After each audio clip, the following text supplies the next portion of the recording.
Hello and welcome to Dear Franny. I'm your host, Francesca Hogi.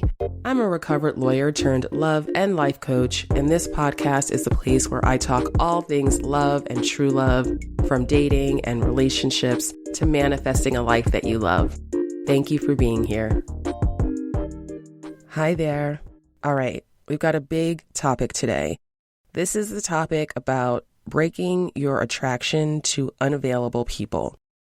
You probably know what I mean from unavailable people, but just to be clear, unavailable is a big bucket. It can mean anything from people who are actually not single, they're in relationships with other people, to people who might be single, but they are non-committal, they are emotionally shut down, they might come on really strong at the beginning of a relationship, but then they pull back as soon as you get attached. Basically, anytime you are encountering and you have a pattern of repeatedly dating and falling for people who are unavailable for any reason, they're unavailable for the type of relationship that you are seeking. Maybe they're available to be friends. Maybe they're available to be casual. Maybe they're available to be your texting boo and you text each other every day, but it doesn't go anywhere. But if you're really looking for love, and that's what this episode is about, this is for people who are really seeking a lasting, loving relationship, but you feel stuck in this journey because everyone that you meet that you actually are attracted to, this pattern repeats itself over and over again. So this can be one of the most frustrating and painful dating patterns to experience.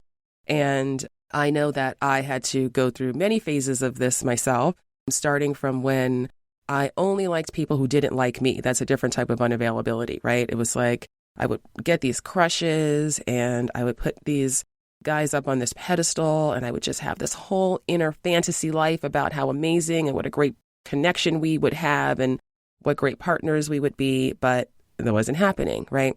So fundamentally, however the unavailability is manifesting in your dating pattern, I really want to encourage you to listen to this episode with an open mind.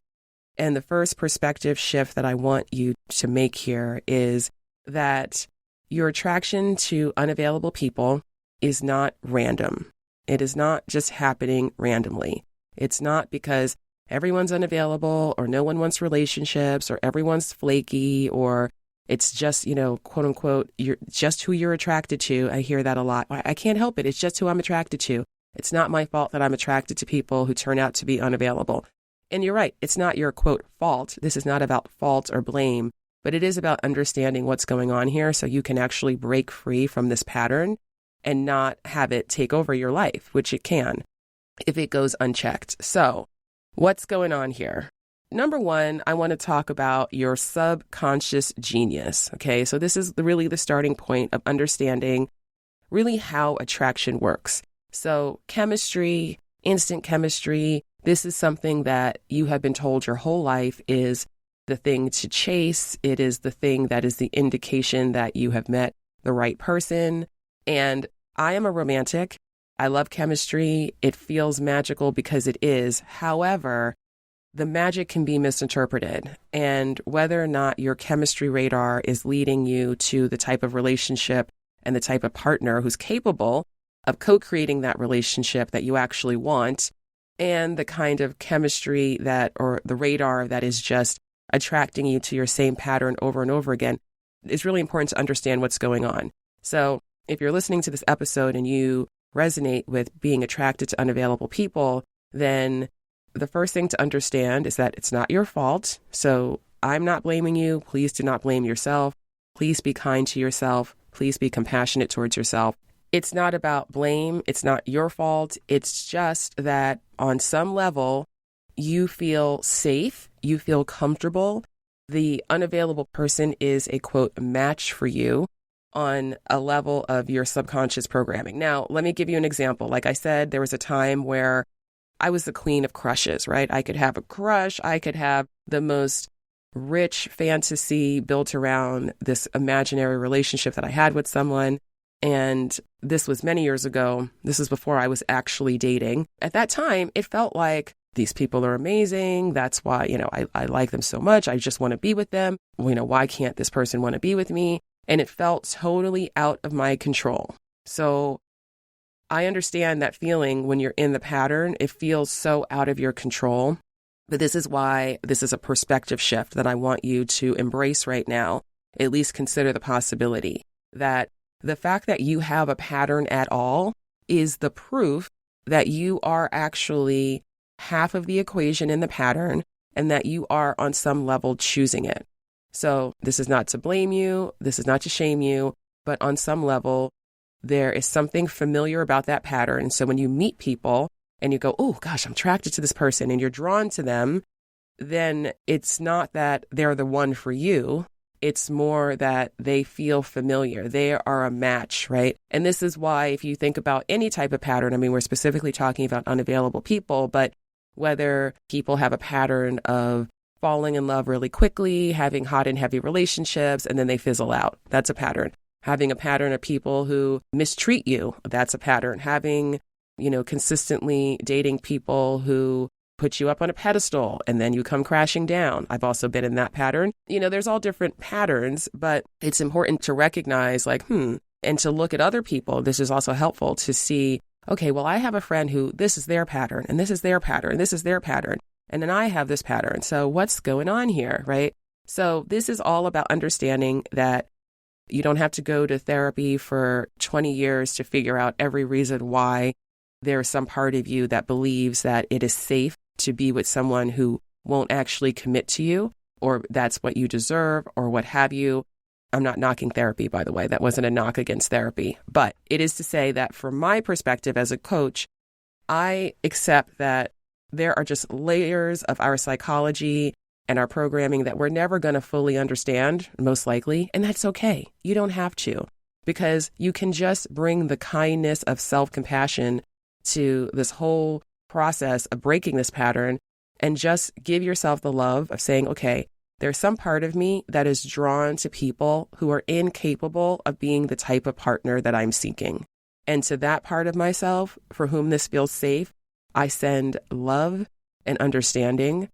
And I'm also setting an intention now to break this pattern and to actually open myself up to receive the love that I want from people who are actually available to give that love to me and to receive my love in return. Once you set that intention and you have that kindness towards yourself, then when you start to look at your pattern, you can start to see it a little bit more clearly, right? Noticing, well, at what point did I start to actually suspect that this person maybe wasn't as available as I was hoping they were, or maybe they presented themselves in the beginning? When did your intuition start to kick in and say, maybe there's something going on here, or wow, this pattern seems familiar, or they seemed really hot and heavy a week ago, but now I really feel like they're pulling back and I'm the one who has to make all the effort. Really paying attention, doing that sort of post-mortem, if you will, of some of these past relationships and situationships to start to see that there was a time, because there always is. It's never like, even when we feel, quote, blindsided. And by the way, I've been blindsided. I have been broken up with in ways that felt completely out of the blue at the time. But when I rewind and I, think about it, it's like, yeah, you know what? I actually knew there was something on his mind, or he did make a comment about this, or, I did sense some hesitation. There was always something, or, we had a fight about this and I thought, it's not a big deal. He'll get over it, but he didn't. So there are always these clues, right? Where we start to, when we notice them, that's really great information, because then going forward, when you find yourself, if you find yourself in a similar situation, you can start to say, oh, wait a second, right? And not take it so, quote, personally, because that's really what gets us stuck in these patterns, is that it's your life experience. You're the one who's going through it. So of course it feels like this is all about you, right? What's happening between you and other people, it feels like it's all about you. And it is, in the sense that you are the center of your world. And you are always an active co-creator in all of your relationships, even when it doesn't feel that way, right? So I say active. It doesn't necessarily mean, quote unquote, conscious, but it does mean that whenever two people come together, they're always creating something new, a relationship that did not exist before the two of you came together. And so getting curious about what are the dynamics that I am the most drawn to and why? And asking yourself, does this serve me? Does this serve my ultimate love goals? getting clear on what availability actually looks like in another person, getting clear on how to discern who is and who isn't capable of being the kind of partner that you're seeking. And it's not about judging another person. It's just about recognizing that everyone's on their own journey. Life is challenging. People have their own trauma, their own brain chemistry, their own conditioning. Everybody has their own thing going on. So this is the way in which everything is always about you, because you've got all of these worlds going on within you. But then also understanding that so does everyone else, right? What happens oftentimes when you're dating unavailable people is that once you feel that they're pulling away, what happens is that you get triggered and you're like, wait, and you want to hold on to them. You're like, no, don't pull away, right? Because them pulling away feels like you're losing love. And this is why we have to be kind to ourselves. This is why we have to be compassionate towards ourselves, because this is all happening on a very deep level. But the reality is that person's inability to give you love and to receive love from you is actually about them. And doesn't mean it doesn't hurt, doesn't mean it's not disappointing, doesn't mean that your feelings about it are not valid. Your feelings are valid, but your feelings are not facts. So just because you feel like, oh, I've been rejected, or this person doesn't want me because I'm not X, Y, and Z. I mean, regardless of the quote reasons why that person would say they want to date you or not, it doesn't actually matter, because even assuming someone has the true self-awareness to really know all of the reasons, that's a big assumption. It doesn't actually matter. The point is, regardless of the reason that they give or they don't give, because oftentimes you don't actually get an explanation.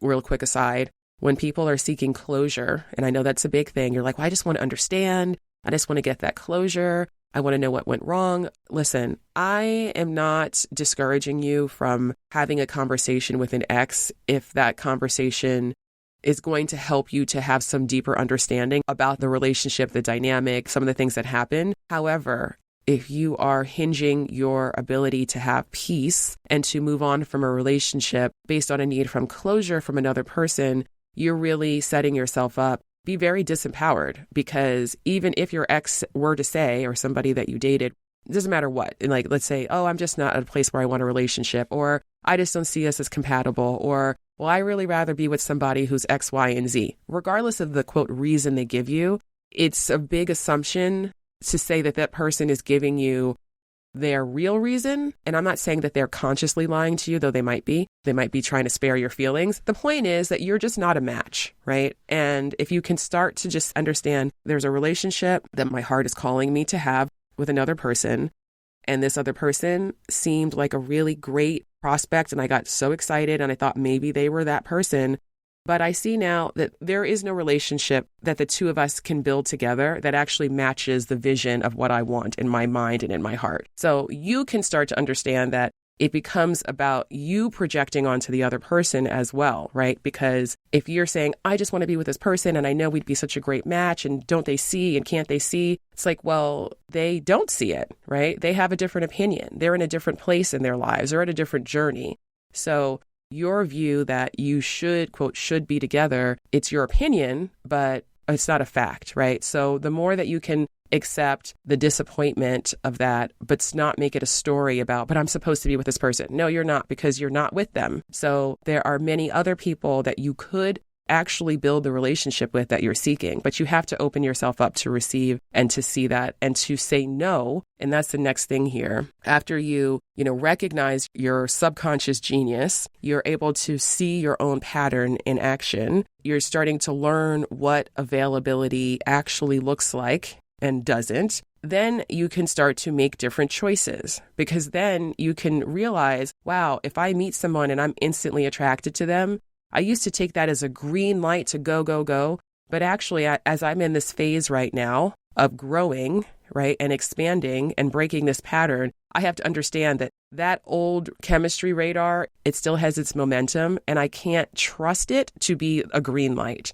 So at the very least, and I want to make this clear, if you have a pattern, so what does a pattern mean? It's happened more than once. It's repeated.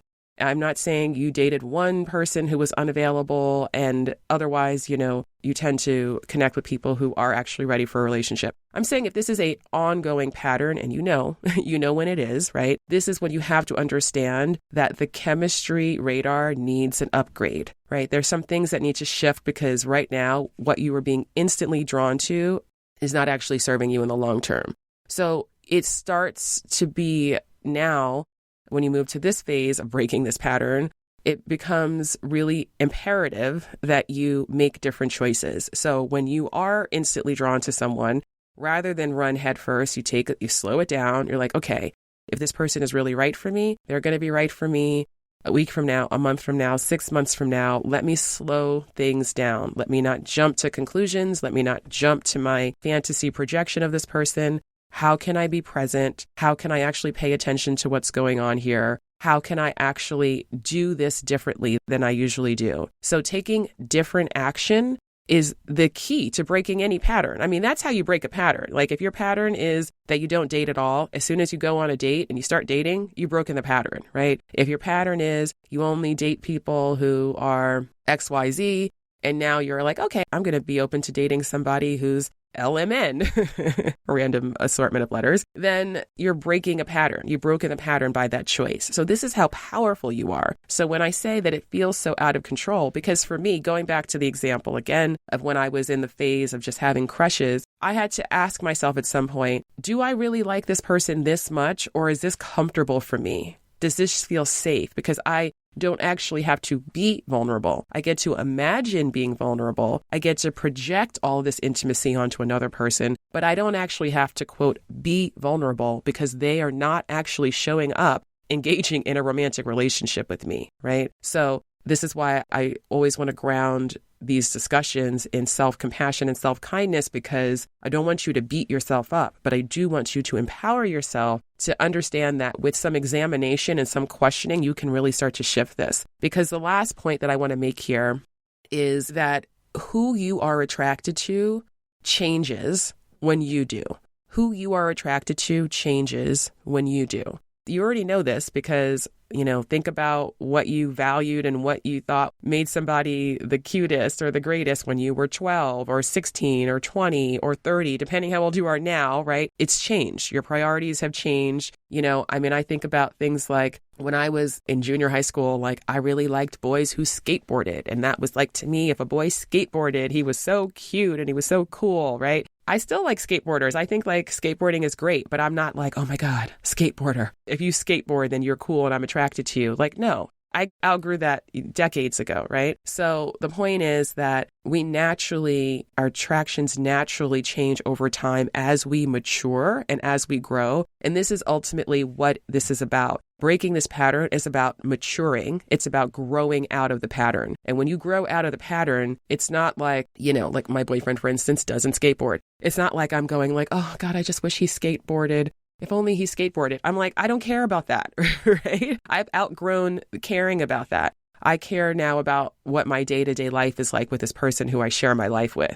So there is an understanding that starts to happen within you that it's about what you are co-creating together. And then you can accept other people for where they are. It's like, okay, this person is not down. They are not on the same page to co-create the type of relationship that I'm looking for. That might be disappointing. That might be hurtful. I can feel those feelings of sadness. And I can also give myself the permission to move on, to open myself up to receive someone who actually is capable of being that partner that I'm seeking, being that co-creator that I'm seeking. This is a big topic. This is a starting point, and I hope that this has been helpful to you. Let me just recap some of the major points here that I just made. So number one, you've got to understand that subconscious genius that you possess, we all possess, right? We are so good at it. This is why we have patterns. This is why we have patterns about anything in life, right? I'm talking about dating, but when it comes to your money, when it comes to your health, when it comes to all the things, we have patterns because it's not like we're getting up every day and say, okay, today I'm going to do every single thing the same way so I can get the same results. That's not what we do, right? This is all happening beneath our conscious awareness. But when you bring your awareness to it, when you recognize that you have this subconscious genius within you, then you start to understand like, oh, wait a second. If I've been choosing that, then is it possible for me to choose something else? Is it possible for me to be attracted to a different kind of person?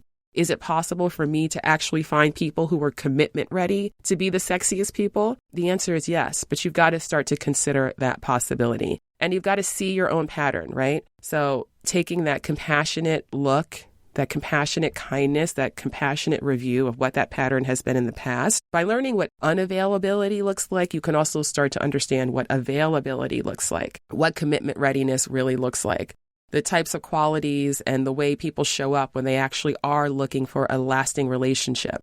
And if you've never dated those people before, well, you've dated people who don't have that, right? And so you can start to say, oh, wait, this is different here. Or this is the same. And oh, wait, I know, oh, this person isn't, they're not really saying they want a relationship. They're being kind of cagey about it and maybe and if and not, like, oh, this is what I always date people who say this. Maybe I should start dating people who say, yeah, I'm ready for a relationship. That's where I am in my life, right? Seeing your own pattern, learning what that availability looks like, and then making different choices, right? And you've got to be kind to yourself and notice the discomfort that comes up. Notice your resistance even to the idea of expanding your attraction, right? Of changing your attraction, of growing out of the pattern. If you're listening to me and you're going, oh, but I don't want to do that because I like what I like and I like who I want and I want to keep dating the people who I want to date.